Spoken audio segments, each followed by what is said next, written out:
আসসালামু আলাইকুম সবাইকে। আজকে আমরা ইফতারে যে সাধারণভাবে ছোলা বুট ভাজি করা হয় সেই রেসিপি দেখব। প্রথমে আমরা ছোলাগুলোকে সারা রাত ভিজিয়ে রেখে একটি প্যানে সিদ্ধ করে নিয়েছি, হালকা হলুদ দিয়ে সাথে লবণ দিয়েছি। এবার আমরা একে ভাজি করে নেব। চলুন দেখা যাক। প্রথমেই একটি প্যানে আমরা সয়াবিন তেল নিয়ে তাতে মাঝারি সাইজের ২টা পেঁয়াজ কেটে দিয়ে দিয়েছি। দেখুন একে আমরা এখন নেড়েচেড়ে ভেজে নিচ্ছি।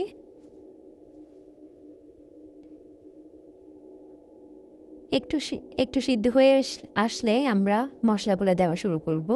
এখানে ২টো কাঁচামরিচ ফালি করে কেটে নিয়েছি।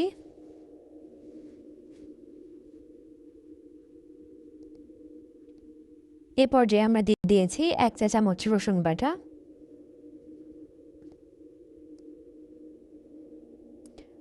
২ চামচ পরিমাণ আদা বাটা,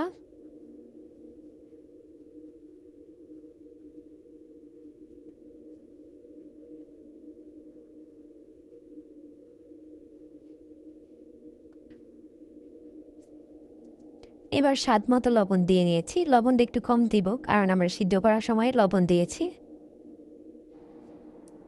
সামান্য পরিমাণ মরিচের গুঁড়া, এখানে ১/২ চা চামচ মরিচের গুঁড়া দিয়েছি। হলুদের গুঁড়া দিয়েছি ১/২ চা চামচ, জিরের গুঁড়া দিয়েছি ১ চা চামচ,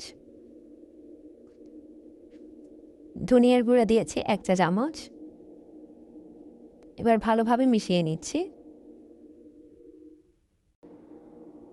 দেখুন ভালোভাবে মিশিয়ে নিচ্ছি। এই পর্যায়ে সিদ্ধ করে রাখা আলুকে ম্যাশ করে দিয়ে দিচ্ছি। হাত দিয়ে ম্যাশ করতে পারেন, চাইলে আপনারা ছুরি দিয়ে কেটে নিতে পারেন। এবার আগে থেকে সিদ্ধ করে রাখা বুটগুলো আমরা দিয়ে দিয়েছি। এই ছোলা বুট আমরা প্রতিদিনই খেয়ে থাকি, কিন্তু আমরা অনেকেই এই ছোলা বুট কীভাবে ভাজি করে প্রপার ওয়েতে সেটা জানি না।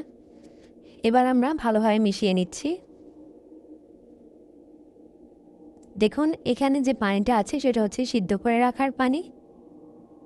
কেউ ভাববেন না এটা ময়লা পানি। এবার ভালোভাবে মিশিয়ে নিচ্ছি যতক্ষণ না পানি শুকিয়ে যাচ্ছে। এবার ঢাকনা দিয়ে ৫ মিনিট ঢেকে নিয়েছে। দেখুন এখনও কিছু পরিমাণ পানি আছে, তাই আমরা নাড়ব, নেড়েচেড়ে পানি শুকিয়ে নিব। দেখুন পানি প্রায় শুকিয়ে গেছে। আমাদের রান্না শেষ। ধন্যবাদ সবাইকে ভিডিওটি সম্পূর্ণ দেখার জন্য।